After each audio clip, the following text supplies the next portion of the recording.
G'day viewers, welcome to this week's PB's Retro Restorations. This week I've got a double makeover for you. I'm doing a straight restoration on the blue Rolla-matic Piston Popper, and Renee's given me this yellow Boss Mustang, which I've done a straight restoration of before, but this one Renee would like a special custom job, so I'm more than happy to oblige. She's been a long-term supporter of the channel. So let's get crack-a-lackin' and see what's happening. So here I am just drilling the little pilot drills for the taps later on. Both these castings are effectively the same. The bodies are identical, and Matchbox got a fair bit of mileage out of it because they did the Rolla-matic Piston Popper, they did the Boss Mustang, they also did the IMSA Mustang, which is the same as the Boss with all the flared guards and all that stuff. That's where I got the replacement bonnet for Renee's Mustang. I bought an IMSA Mustang off the internet because you can't get a reproduction bonnet for the Boss. So that was good. All the interior parts of the Rolla-matic are in pretty good shape, apart from having lost all the chrome on the engines around. It's not too bad.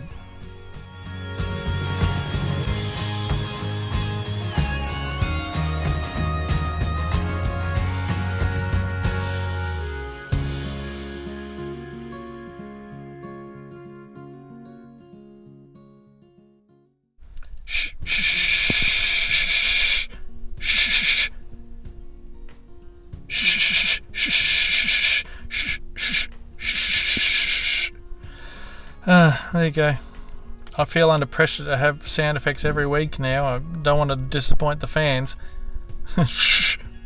Now, this is the base for Renee's. As you can see, or you may not have seen, the plastic spring for the base is completely busted off and missing in the rear, so I'm going to have to come up with a solution for that. But because it's being customised, it's not going to be too dramatic.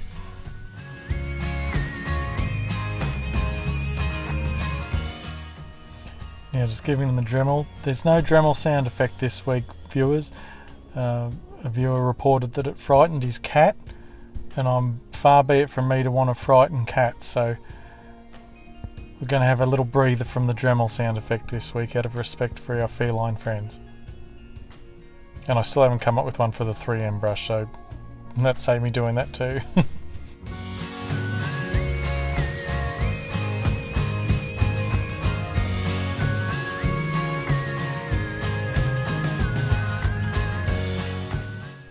Now I've taken a tip from Opar over at Opar's Diecast for this one, spraying I'm using Metho, he uses degreaser, I assume Metho does the same thing, just to really get any grease or fingerprints or whatever off the body, and I have noticed an improvement in the finish once you've laid paint on them, so it's worthwhile doing. I neglected to film myself pulling the IMSA apart to get the bonnet out of it, but it's exactly the same as the Boss one, so if you ever see the bonnet on all these, the first thing gets snapped off them, so they can be hard to find on any of them. Now, after the primer, I'm using a gloss black base coat for both bodies.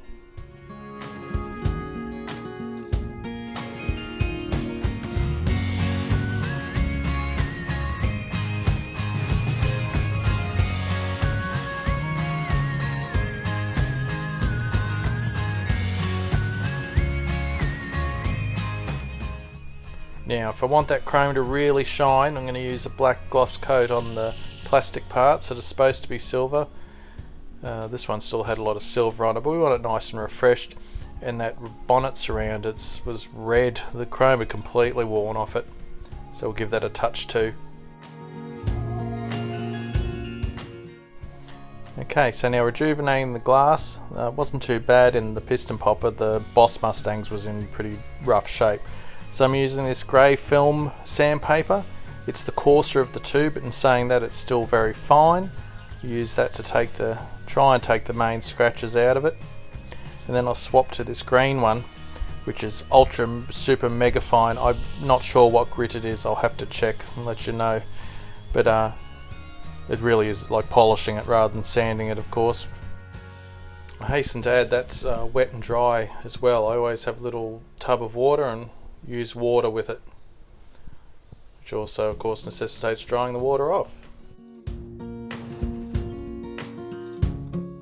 So after I've dried it off and given a little bit of an extra polish with the paper, I use some Auto Sol aluminium polish to polish up that glass, just give it that extra bit of a shine. It always helps. And then I move on to putting it into the floor polish, and then I put it in my I can't think of anything cool to call it. It's a plastic tub with a paper towel on the bottom of it, and I let it sit in there overnight. They will dry in an hour or two, but I let them go overnight. Now the piston popper is getting some silver paint over the black base coat, just to help the final coat try and replicate that 70s Superfast, effect. Now for Renee's Mustang, she sent in her favourite shade of nail polish, which is like a red metallic. Now I've just shook it up, tipped it in here. There's no thinner, I didn't use anything with it, and laid it onto hers straight over the black base coat. Now it took a few coats, had to go over it a few times to get it red, and it had a fairly flat finish to it when it was done. So I gloss coated over the top, and it came out really good. I'm really pleased with the effect. I'll definitely be using nail polish again. It gives you such a wide range of colours and effects to choose from, and you can usually pick them up for pretty cheap. And now a fresh chrome interior for Renee's Boss. Be looking good, looking like it did in the 70s. I tried the stamping method again just to get the chrome on the piston popper wheels. I had mixed success this time. I had to neaten it up after I'd done it, but it definitely is easier than painting it on there. Now the piston popper's copping some Rattle Pack automotive paint. This is the same colour I use on the Man from U.N.C.L.E. cars. I forget what the colour is called, sorry. Now I can't believe I'm robbing wheels from a Mopar to put on a Ford, but that's okay. Send me your complaints. But these were the right diameter. They really filled the wheel arches on the Mustang, and they're the right width too, so that works for me. Now I also polished up the piston popper cover for the piston popper, if you can believe it. And we're just about ready to put the piston popper back together.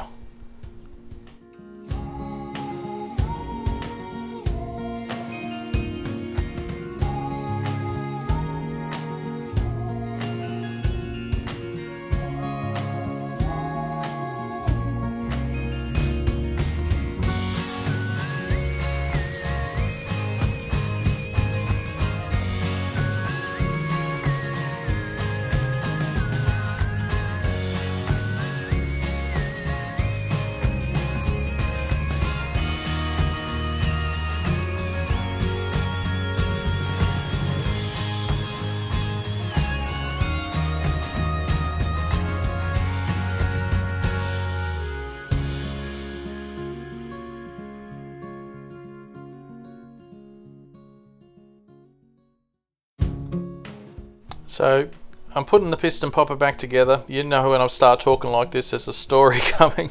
I got it all together and it wouldn't roll properly. One of the front wheels have little pegs on them to activate the mechanism, and one of them was bent in. It wouldn't roll properly. So I pulled it apart, straightened it out, put it back together, and then I found the whole assembly was going up and down. Only the red pieces are supposed to go up and down. So I pulled it all apart and I secured the clear plastic part in with some clear glue that'll dry glue, and everything will be good. And then I put it back together again for the third time.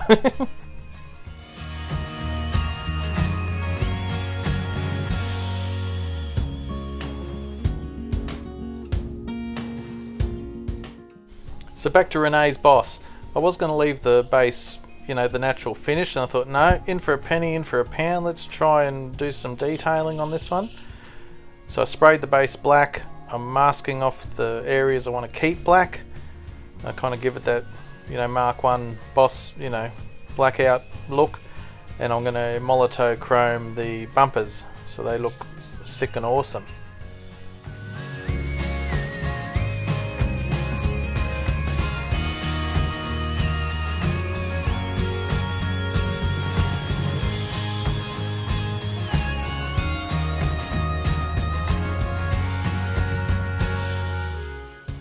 So while that dries, I'm going to put the piston popper back together now that the white glue is dried, and hopefully it should be popping pistons like any good piston popper should do.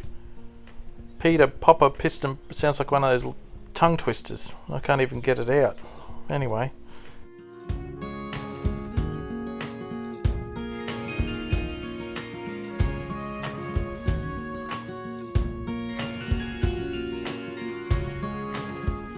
Alright, one down, one to go. Now, I was going to just paint, I tried painting the red just onto the black, which was a really dumb idea because that was never going to work.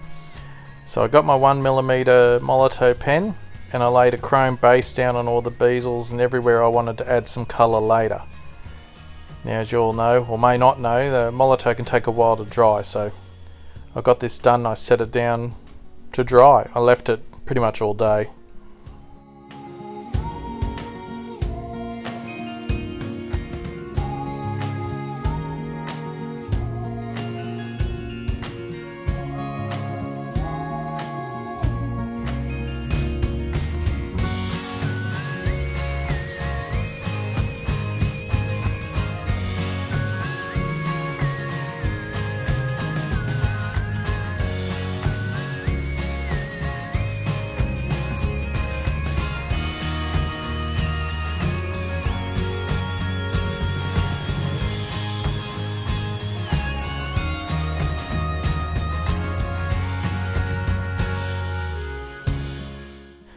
Now the Charger I stole the wheels off was a parts box car and they needed re-chroming, so I re-chromed them, put the tyres back on, and then I put a little bit of the Tamiya panel line for a bit of a black wash just to give them a bit of depth.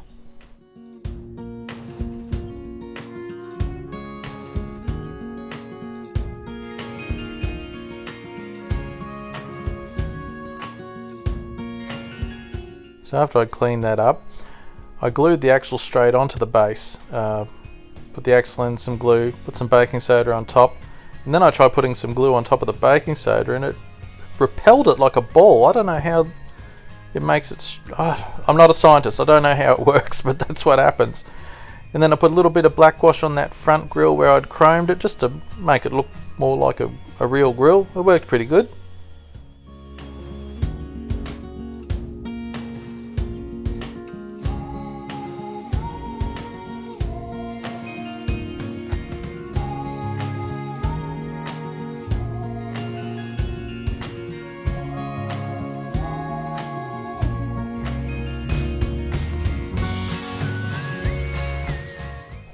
Okay, now gel pens. I've used gel pens on my plastic model kits before, never used them on die cast. I thought I'd give them a try over the Molotow, see if it worked, and much to my a little bit of surprise and a great deal of pleasure, it worked. And I don't have to tell you how much easier and neater it is just being able to draw these details on. It's probably a secret known to everybody but me, but it was a discovery for me. And it worked really well, and I was really pleased with the results, and it's emboldened me to try doing some more detailing, better detailing on my customs in the future.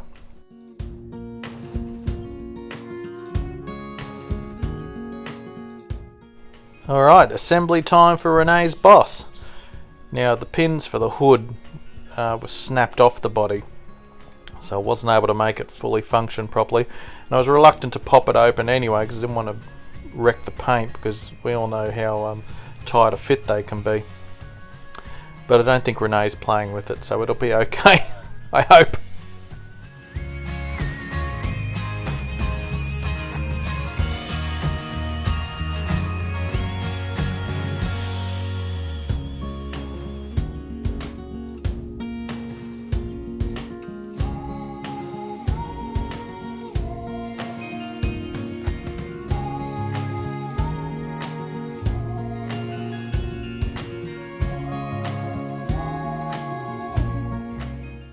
Alright, just tighten it up, and 2 from 2 we are done.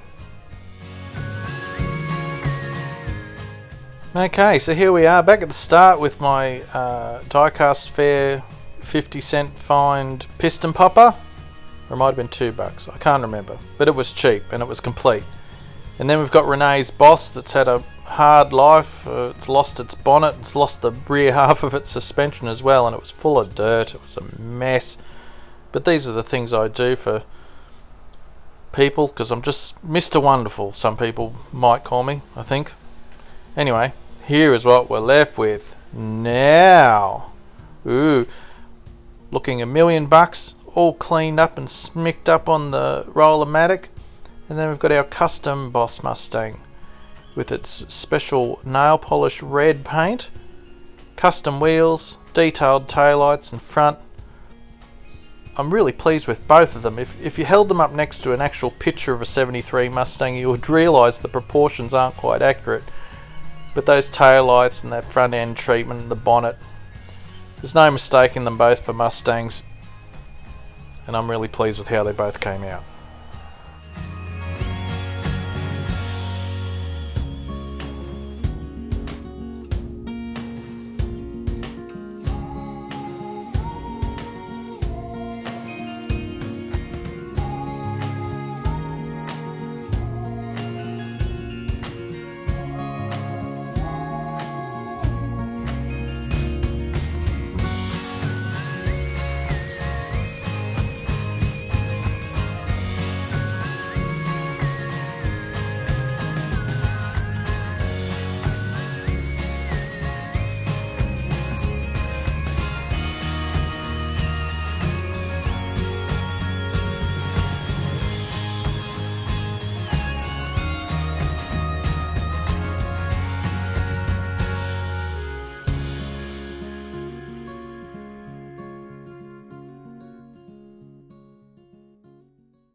Alright, so don't forget the upcoming dibs build-off for Impalas on September 15th. Get involved, it'll be fun, no doubt.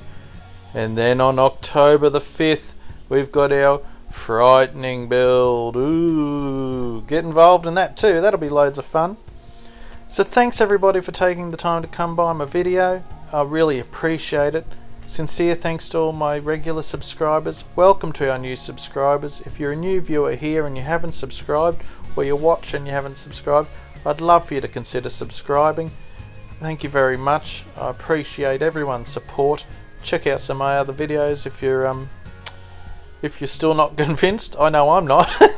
And I'll see you next Friday, guys and girls and everybody. Thank you very much.